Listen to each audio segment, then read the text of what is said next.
اعوذ باللہ من الشیطان الرجیم بسم اللہ الرحمن الرحیم رب اشرح لی صدری ویسر لی امری واحلل عقدۃ من لسانی یفقہوا قولی واجعل لی وزیرا من اہلی اللہم صلی علی محمد وآل محمد وبارک وسلم تسلیما۔ اچھا جی، آج اپنے سبق کا آغاز کرتے ہیں۔ سورہ بقرہ آیت نمبر ہے 29۔ ارشاد باری تعالیٰ ہو رہا ہے کہ بسم اللہ الرحمن الرحیم هو الذی خلق لکم ما فی الارض جمیعا ثم استوی الی السماء فسواہن سبع سماوات وہو بکل شیء علیم۔ پیچھے ہم نے پڑھا تھا پچھلی آیت میں کہ اللہ رب العزت فرما رہے تھے کہ تم کیسے اللہ کا انکار کر سکتے ہو جبکہ تم جانتے ہو کہ ہر چیز جو ہے وہ اللہ رب العزت نے ہی بنائی ہے، اور پھر تمہیں جو ہے مردہ تھے تم اور تم کو زندہ کیا، پھر تمہیں مارے گا اور پھر تمہیں اللہ کے حضور میں پیش ہونا ہے، زندہ کرے گا جب تمہیں پھر۔ تو یہاں بھی وہی بات جو ہے اس سے یعنی ریلیٹڈ بات یہاں بھی ہو رہی ہے کہ اللہ فرما رہے ہیں کہ اللہ وہ ذات ہے جس نے تمہارے لیے زمین کی تمام چیزوں کو پیدا کیا، پھر آسمان کا ارادہ فرمایا تو ان کو ٹھیک ٹھیک 7 آسمان بنایا، اور وہ ہر چیز کو جاننے والا ہے۔ یعنی اللہ رب العزت خود فرما رہے ہیں کہ صرف اور صرف اللہ کی ذات ہے جس نے زمین کی تمام چیزوں کو پیدا کیا، ہر ایک چیز کو خود اللہ رب العزت نے پیدا کیا ہے، ٹھیک ہے۔ اسے کسی کی مدد کی احتیاج جو ہے وہ حاجت نہیں تھی، اسے کسی کی بھی ضرورت نہیں پڑی، اس نے خود جو ہے وہ ہر چیز کو پیدا کیا۔ اور پھر اللہ کہتے ہیں کہ ہم نے آسمان کا ارادہ کیا بنانے کا تو میں نے ٹھیک ٹھیک 7 آسمان بنا ڈالے، اور بے شک آگے جا کے آئے گا کہ اللہ فرماتے ہیں کہ 7 زمینی اور 7 آسمان میں نے بنائے ہیں، ٹھیک ہے۔ لیکن ہم آج تک انسان کی وہاں تک رسائی نہیں ممکن بن سکی، ہمارے لیے جو یہ آسمان ہے اوپر یہی سب کچھ ہے۔ تو بے شک اللہ تعالیٰ فرما رہے ہیں کہ 7 آسمان ہیں، اور اللہ رب العزت ہی ہیں جو ہر چیز علیم، عالم کا یعنی جمع جو ہوتی ہے کہ ہر قسم کا جو علم ہے وہ صرف اللہ رب العزت کے پاس ہے۔ یہاں تک یہ بات مکمل ہوئی، اور اب آگے جو ہے وہ جناب آدم علیہ السلام کا قصہ شروع ہو رہا ہے آیت نمبر 30 سے۔ وَإِذْ قَالَ رَبُّكَ لِلْمَلَائِكَةِ إِنِّي جَاعِلٌ فِي الْأَرْضِ خَلِيفَةً قَالُوا أَتَجْعَلُ فِيهَا مَن يُفْسِدُ فِيهَا وَيَسْفِكُ الدِّمَاءَ وَنَحْنُ نُسَبِّحُ بِحَمْدِكَ وَنُقَدِّسُ لَكَ قَالَ إِنِّي أَعْلَمُ مَا لَا تَعْلَمُونَ۔ ارشاد باری تعالیٰ ہو رہا ہے کہ اور جب تیرے رب نے فرشتوں سے فرمایا کہ میں زمین میں ایک اپنا نائب بنانے والا ہوں، خلیفہ کا مطلب یعنی نائب،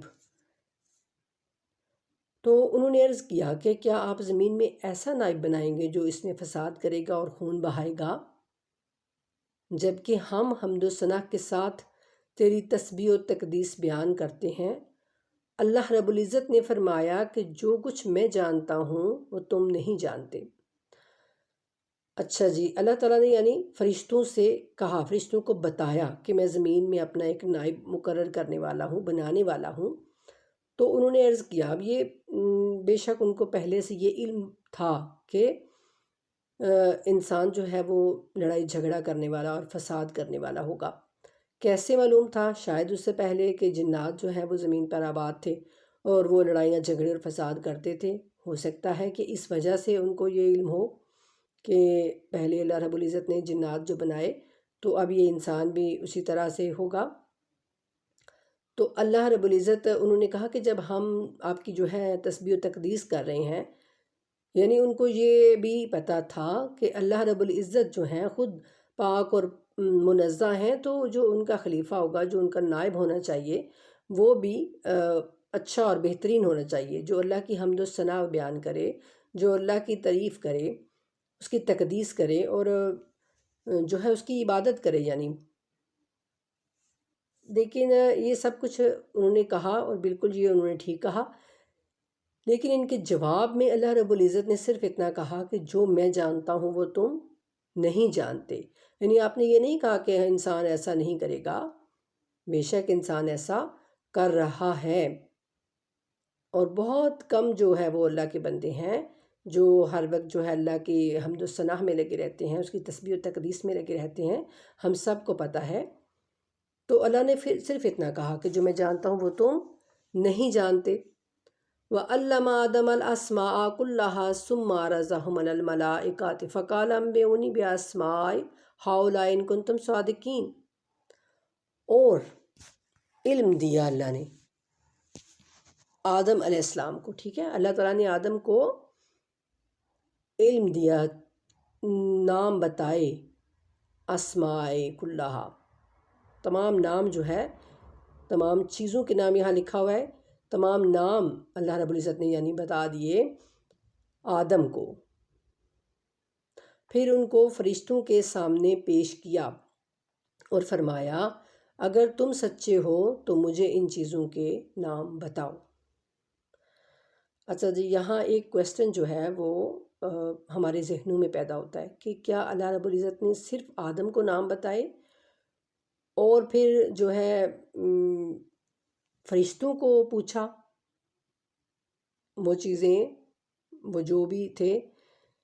ان کو یعنی سامنے کر کے، تو فرشتوں سے پوچھا؟ یہ کیسا یعنی معاملہ ہماری سمجھ میں یہ نہیں آتا، ٹھیک ہے نا ایسا ہوتا ہے نا؟ تو ایسا ہے نہیں۔ علماء کرام لکھتے ہیں کہ اللہ رب العزت نے جو وہ علم تھا نا، جو وہ نام تھے، سب کے سب وہ فرشتوں کو بھی بتائے تھے اور جناب آدم کو بھی بتائے تھے، لیکن فرشتوں کے اندر وہ چیز نہیں تھی کہ وہ جو ہے وہ پھر اس کی معرفت کر سکتے، وہ شناخت کر سکتے،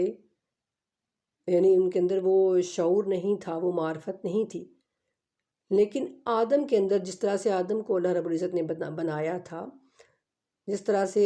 یعنی انسان کے اندر اللہ نے ایک چیز رکھی ہے کہ وہ اپنی عقل کو استعمال کرتا ہے اور بہتر سے بہترین جو ہے وہ چیزیں بنا لیتا ہے، لیکن فرشتے کو اللہ نے اس طریقے سے بنایا ہے کہ جو بس اللہ تعالیٰ حکم دیتے ہیں فرشتے وہی کرتے ہیں، ٹھیک ہے۔ فرشتے کی بناوٹ اس طرح سے ہے کہ جس کو اللہ نے کہا رکوع میں رہو وہ رکوع میں ہے، جو سجود میں ہے وہ سجود میں ہے، جو قیام میں ہے وہ قیام میں ہے، یعنی جس طرح سے اللہ رب العزت نے ان کو حکم دیا ہے وہ ویسا ہی حکم اللہ کا بجا لا رہے ہیں۔ یہ تو حضرت انسان ہی ہے جو اللہ کی حکم کی نافرمانیاں کرتا رہتا ہے، ٹھیک ہے، لیکن اللہ رب العزت ایسا نہیں چاہتے تھے اور ایسا نہیں چاہتے ہیں۔ اللہ رب العزت چاہتے ہیں کہ انسان جو ہے وہ فرشتوں سے بھی بڑھ کے اللہ کے قریب ہو جائے، اور ایسا ہو سکتا ہے، ٹھیک ہے، کیونکہ اللہ تعالیٰ نے انسان کے اندر وہ خاصیت رکھی ہے، جب وہ اپنے نفس کو مار کے، جب وہ اپنے یعنی گناہوں کو، وہ گناہوں سے رک کر جب وہ نیکیاں کرتا ہے، جب وہ اپنے اللہ کے لیے گناہوں کو چھوڑ دیتا ہے اور وہ اپنے اللہ رب العزت کی رضا کے لیے نیکیاں کرتا ہے، تو پھر وہ فرشتوں سے بھی اونچا مقام پا لیتا ہے، ٹھیک ہے۔ تو یہ چیز تھی، اللہ رب العزت نے وہ علم سب کو دیا تھا، اور ایسا ہو بھی نہیں سکتا نا۔ اگر ہم خود سوچیں، جیسے اب میں آپ کو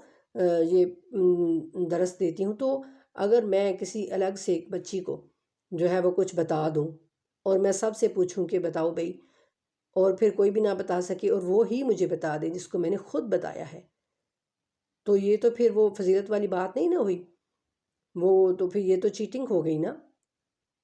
تو اللہ رب العزت تو سب سے بڑے عادل ہیں، منصف ہیں۔ تو علماء کرام اس کے بارے میں یہی کہتے ہیں کہ وہ سب علم جو ہے وہ سب کو دیا تھا، لیکن پھر جو اللہ تعالیٰ نے پھر وہ شخصیات، وہ جو بھی شخصیات، میں اس لیے کہہ رہی ہوں کہ بے اسمائہم کا جب آیا ہے نا، تو علماء کرام اس کے بارے میں یہی کہتے ہیں کہ وہ پھر وہ چیزیں ایسی تھی جو باعقل اللہ کی جو بنائے ہوئے مخلوق تھے، وہ باعقل تھے، باشعور تھے، کوئی ایسی چیزیں نہیں تھیں کہ بس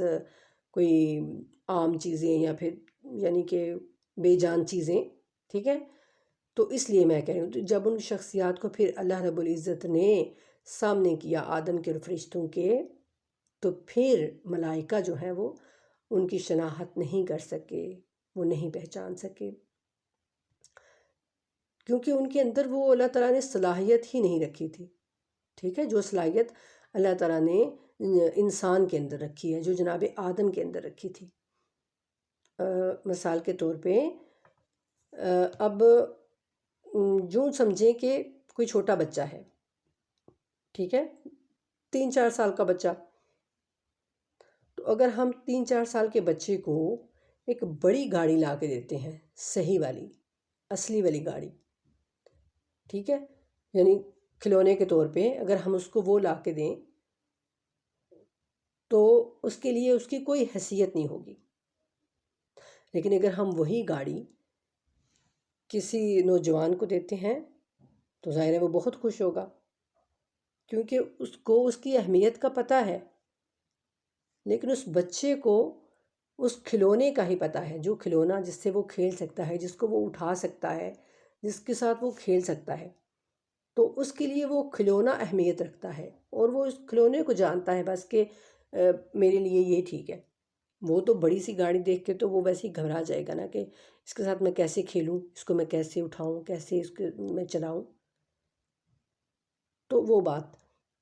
یعنی جتنی انسان کے اندر صلاحیت ہوتی ہے، ظاہر ہے وہ اس کے مطابق وہ ہوتا ہے نا، کام کرتا ہے۔ جیسے اب میں خود بھی، ہمیں پتہ ہے، مجھے یاد ہے کہ جب پرائمری اسکول کے بعد ہائی اسکول میں ہم گئے تو 6 کلاس میں ظاہر ہم بیٹھتے تھے، تو جو میٹرک کی باجیاں ہوتی تھیں نا بڑی، تو ان کی جو بکس ہوتی تھیں اتنی موٹی موٹی، تو وہ دیکھ کے بہت ایسے لگتا تھا کہ یہ کس طرح سے پڑھ لیتی ہیں، اتنی بڑی بڑی بکس کو کیسے یہ پڑھ لیتی ہیں، اور کتنی یہ مشکل بکس لگتی ہیں، ٹھیک ہے؟ لیکن جو پھر انسان پڑھتا جاتا ہے اور وہ سارا وہ مرحلہ در مرحلہ وہ سب طے کرتا ہے، تو پھر اس کو سب سمجھ آ جاتا ہے، اور سب کچھ اس کو جو ہے وہ طے کر لیتا ہے وہ ساری منزلیں۔ بس یہی ایک فرق تھا، جو چیز اللہ نے انسان کے اندر رکھی ہے وہ فرشتوں کے اندر نہیں رکھی۔ فرشتوں کے اندر عقل ہے، لیکن شعور اور جو خواہش ہے نا وہ نہیں ہے، اور انسان کے اندر اللہ رب العزت نے سب کچھ رکھا ہے، خواہش بھی رکھی ہے، عقل بھی رکھی ہے، شعور بھی رکھا ہے، اور یعنی چیز کو جاننے اور بوجھنے کی وہ جو ایک پڑتال کرنے کی چیز کو ہوتی ہے نا، وہ بھی انسان کے اندر شعور وہ بھی ہے، ٹھیک ہے؟ اور جو جانور ہوتے ہیں ان میں صرف خواہش ہے، ٹھیک ہے؟ ان میں عقل بھی نہیں ہے، ان میں معرفت بھی نہیں ہے، شعور بھی نہیں ہے، ٹھیک ہے؟ وہ بس صرف ان میں خواہش ہے۔ تو اللہ رب العزت نے انسان کے اندر سب کچھ رکھا ہے، تو یوں اللہ رب العزت نے جب سب وہ سارا علم سب کو دیا، فرشتوں کو بھی اور جناب آدم کو بھی دیا، تو اب اللہ رب العزت نے پھر جب پوچھا نا فرشتوں سے کہ نام بتاؤ ان کو، جب ان جو شخصیات ان کے سامنے کیں تو کہا کہ نام بتائیں ہمیں، تو پھر شخصیات میں اس لیے بار بار کہہ رہی ہوں کہ دیکھیں ہمیں روایت بھی ملتی ہے، متواتر روایتیں ہیں کہ جناب محمد مصطفیٰ صلی اللہ علیہ وآلہ وسلم نے فرمایا کہ میں اس وقت بھی نبی تھا جب آدم ابھی مٹی اور پانی کے درمیان تھے، یعنی ابھی آدم کا پتلا بھی نہیں بنا تھا، تو میں اس وقت بھی نبی تھا، یعنی اللہ رب العزت نے ان کو سب سے پہلے جو ہے وہ خلق کیا ہو، یہ بعید نہیں ہے نا، جب یہ رسول اللہ کا قول خود ہمارے پاس ہو متواتر احادیث سے، تو اس لیے میں بار بار یہ بیان کر رہی ہوں۔ تو اب باقی جو ہے وہ علم جو ہے وہ بے شک اللہ رب العزت کے پاس ہے ہر چیز کا، ٹھیک ہے نا؟ ہمارے سامنے جتنا علم آیا قرآن سے اور حدیث سے ہمیں وہ لینا ہے، اس کے بعد اب جو کچھ بھی ہے وہ اللہ رب العزت خود جانتے ہیں، اور نہ ہی اس کے پیچھے پھر زیادہ پڑھنا چاہیے، اور نہ ہی زیادہ، کیونکہ جو اللہ نے ہمیں بتا دیا قرآن میں اور جو حدیث میں رسول پاک صلی اللہ علیہ وآلہ وسلم کی طرف سے ہمیں مل گیا، ہمیں اسی پر جو ہے وہ صبر کرنا چاہیے۔ تو اس لیے میں بار بار یہ بات کر رہی ہوں کہ اللہ نے پھر پوچھا فرشتوں سے کہ ہاں اگر تم سچے ہو، یعنی تم یہ کہتے ہو کہ ہاں میں اللہ تیری تسبیح و تقدیس کرتے ہیں اور انسان جو ہے وہ تو لڑائی جھگڑا کرے گا، تو پھر تم مجھے ان کے نام بتاؤ۔ تو فرشتوں نے کیا کہا؟ قالوا سبحانک لا علم لنا الا ما علمتنا انک انت العلیم الحکیم۔ تو انہوں نے عرض کی کہ اے اللہ آپ کی ذات پاک اور منزہ ہے، سبحانک سب سے بہترین کلمہ ہے جو اللہ رب العزت کے لیے ہے۔ سبحانک یعنی پاک اور پاکیزہ منزہ ذات ہے اللہ کی۔ تو اے اللہ تیری ذات پاک ہے، ہمیں تو اتنا ہی علم ہے جتنا آپ نے ہمیں سکھایا۔ ٹھیک ہے، یعنی جتنا اللہ رب العزت نے سکھایا تھا سب کو، وہ تو آدم کے پاس بھی تھا، فرشتوں کے پاس بھی، لیکن اب جب وہ سامنے چیز آ گئی اور سامنے آ کے بھی فرشتے جو ہیں ان کو پہچان نہیں سکے، اور جناب آدم علیہ السلام نے جو ہے وہ پہچان لیا، پھر اللہ کہتے ہیں کہ قال یا آدم انبئہم باسمائہم فلما انباہم باسمائہم قال علم اقل لکم انی اعلم غیب السماوات والارض واعلم ما تبدون وما کنتم تکتمون۔ اللہ تعالیٰ نے فرمایا کہ آدم پھر آپ اب ان کو جو ہے وہ ان چیزوں کے نام بتا دیں۔ تو جب آدم نے ان کو ان چیزوں کے نام بتا دیے تو اللہ تعالیٰ نے فرمایا کہ کیا میں تمہیں نہیں فرمایا تھا میں نے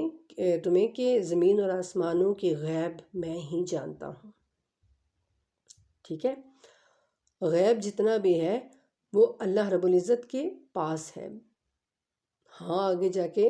تو اسی قرآن میں اللہ تعالیٰ ضرور کہتے ہیں کہ میں جتنا بھی غیب چاہتا ہوں، میں اپنے انبیاء میں سے جس کو چاہتا ہوں، جتنا غیب میں دینا چاہتا ہوں میں اس کو دیتا ہوں۔ یعنی تمام کا تمام علم جو ہے وہ صرف اور صرف اللہ رب العزت کے پاس ہے،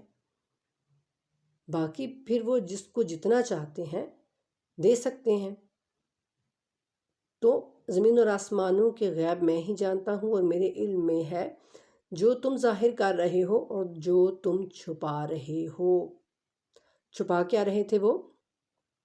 فرشتوں کو، جیسے میں نے پہلے کہا کہ فرشتوں کے اندر کوئی ایسا نہیں ہے کہ وہ نعوذ باللہ اللہ پر کوئی وہ اس طرح سے سوال اٹھائیں یا پھر اللہ کے سامنے وہ کچھ چھپا سکیں یا کچھ، لیکن ان کے اندر جو وہ تھا، جو ابلیس تھا، وہ فرشتوں کے ساتھ تھا، وہ فرشتوں کے اندر تھا۔ ٹھیک ہے، یہ آگے آ گیا نا کہ وَإِذْ قُلْنَا لِلْمَلَائِكَةِ اسْجُدُوا لِآدَمَ فَسَجَدُوا إِلَّا إِبْلِيسَ أَبَى وَاسْتَكْبَرَ وَكَانَ مِنَ الْكَافِرِينَ۔ ابلیس جو تھا وہ نہ تو انسان تھا اور نہ ہی فرشتہ تھا، بلکہ وہ جن تھا، وہ جنوں میں سے تھا، لیکن اس نے اللہ رب العزت کی اتنی عبادت کی کہ اللہ تعالیٰ اس کا مقام جو ہے وہ بڑھاتے گئے یہاں تک کہ وہ فرشتوں کے ساتھ اٹھنے بیٹھنے لگا، اس کا وہاں تک مقام پہنچ گیا کہ فرشتوں کے ساتھ اللہ تعالیٰ نے اس کو رہنے کا جو ہے وہ حکم دیا، فرشتوں کے ساتھ وہ رہنے لگا، اتنا یعنی کہ اس نے اللہ تعالیٰ کا قرب حاصل کر لیا۔ لیکن پھر کیا ہوا؟ یہ ہمارے لیے بہت بڑی جو ہے وہ عبرت والی بات ہے کہ جب فرشتوں کے درمیان ہی وہ رہنے لگا تھا تو اب سب کو اللہ نے حکم دیا تھا کہ آدم کو سجدہ کرو۔ جب ہم نے فرشتوں کو حکم دیا کہ آدم کو سجدہ کرو تو ابلیس کے سوا سب نے سجدہ کیا، اور اس نے انکار کیا اور تکبر کیا، اور وہ کافروں میں سے ہو گیا۔ صرف کس وجہ پر؟ اللہ کی بات نہ ماننے پر اور جو ہے تکبر کرنے پر۔ ٹھیک ہے، دو غلطیاں تھیں نا اس کی۔ اللہ رب العزت نے جب کہا کہ اب تم سب فرشتے جو ہو سب کے سب جناب آدم کو سجدہ کرو، تو اس نے اس بات کو ماننے سے انکار کر دیا، اس نے آدم کو سجدہ نہیں کیا، ٹھیک ہے۔ اور آج ہم اپنی گریبانوں میں جھانکیں، ہم دن میں کتنی ہی بار اللہ کی پکار آتی ہے، حی علی الصلاۃ، حی علی الصلاۃ، لیکن کیا ہم اپنے رب کو سجدہ کرنے کے لیے دوڑتے ہیں؟ ٹھیک ہے، ایک تو یہ بات یہاں سے ہمارے لیے عبرت ہے کہ اس نے ایک سجدہ کرنے سے انکار کیا تھا جناب آدم کو، اور اللہ کہتے ہیں کہ اس نے تکبر کیا تھا، غرور میں آ گیا تھا وہ۔ تو یہ دو چیزیں بنی جس کی وجہ سے پھر وہ کافروں میں ہو گیا، جو اتنی زیادہ عبادات کرتا رہا کہ اللہ نے اس کا مقام جو ہے وہ فرشتوں کے برابر یعنی کر دیا۔ تو اب دیکھیں کہ یہ اللہ کی بات کا انکار کرنے پر اور غرور اور تکبر کرنے پر اللہ نے پھر کہا کہ وہ کافروں میں سے ہو گیا۔ کتنا بڑا جو ہے وہ اللہ رب العزت جان کتنی بڑی نصیحت ہمارے لیے یہ واقعہ بیان کر کے تو ہمیں دے رہے ہیں۔ لیکن اللہ کی ذات اگر چاہے تو بے شک ہم اس سے نصیحت حاصل کر سکتے ہیں، یہ آیتیں ہمارے لیے عبرت بن سکتی ہیں، لیکن ہم اگر غور کریں، ہم اگر فکر کریں، ہم آئیں تو صحیح اپنے رب کے پاس، ہم اس کا قرب چاہیں تو صحیح، ٹھیک ہے نا۔ تو اللہ کہتے ہیں کہ اس نے انکار کیا، ابلیس نے، اور تکبر کیا، اور وہ کافروں میں سے ہو گیا۔ وَقُلْنَا يَا آدَمُ اسْكُنْ أَنْتَ وَزَوْجُكَ الْجَنَّةَ وَكُلَا مِنْهَا رَغَدًا حَيْثُ شِئْتُمَا وَلَا تَقْرَبَا هَٰذِهِ الشَّجَرَةَ فَتَكُونَا مِنَ الظَّالِمِينَ۔ اب جب اس نے جو ہے وہ نہیں بات مانی تو اللہ نے اس کو پھر آگے جا کے انشاءاللہ یہ پورا قصہ جو ہے بار بار اللہ تعالیٰ دہرائیں گے، بار بار اللہ تعالیٰ دہرائیں گے، اور تاکہ کسی واقعے پر ہی، کسی آیت پر ہی ہماری آنکھیں کھل جائیں اور ہم جو ہے وہ نصیحت پکڑ لیں۔ تو آگے جا کے آئے گا کہ اللہ تعالیٰ پھر اس کو کہتے ہیں کہ نکل جا، تو یہاں سے دفع ہو جا، اور تجھ پر میری لعنت ہے۔ تو وہ پھر یہ کہتا ہے کہ مجھے پھر قیامت تک اللہ مہلت چاہیے۔ تو اب وہ اس نے مہلت لے لی اللہ سے، اور وہ لے کے ہمیں سب کو وہ بہکار ہے، اس کا کام یہی ہے کہ وہ ہمیں قرآن سے اور نماز سے دور کر دے، اس کے علاوہ اور کچھ نہیں چاہیے اسے۔ جب ہم قرآن سے اور نماز سے دور ہو جائیں گے تو بے شک ہم خود گمراہ ہو جائیں گے، ہم خود بھٹک جائیں گے، کیونکہ اللہ کہتے ہیں کہ قرآن جو ہے وہ ہدایت ہے تمہارے لیے، متقیوں کے لیے، مومنوں کے لیے، مسلمانوں کے لیے ہدایت ہے۔ اس میں ہدایت یعنی تمہاری زندگی گزارنے کے بہترین احکامات ہیں، ٹھیک ہے۔ اور نماز جو ہے وہ اللہ تعالیٰ کہتے ہیں کہ نماز قرآن میں ہی ہے کہ نماز جو ہے وہ بے حیائی سے اور برائی سے روکتی ہے انسان کو۔ تو پھر کتنا چالاک ہے نا وہ اس کو پتہ ہے اس بات کا، اور اسی لیے وہ ہمیں قرآن سے بھی دور کرتا رہتا ہے اور نماز سے بھی دور کرتا رہتا ہے۔ اور ہم دیکھیں کس قدر بے بس ہو کے اس کے آگے بس مجبور ہو جاتے ہیں اور لاچار ہو جاتے ہیں، اور ہم اس کے آگے گھٹنے ٹیک دیتے ہیں، جبکہ ہمیں اس کو اپنے سامنے گھٹنے ٹکوانے ہیں، ٹھیک ہے نا۔ اس کو ہمارے اندر اتنی طاقت ہونی چاہیے، اتنی مضبوطی ہونی چاہیے، اتنی استقامت ہونی چاہیے اپنے ارادے میں کہ وہ ہمارے سامنے جو ہے وہ گھٹنے ٹیکنے پر مجبور ہو جائے۔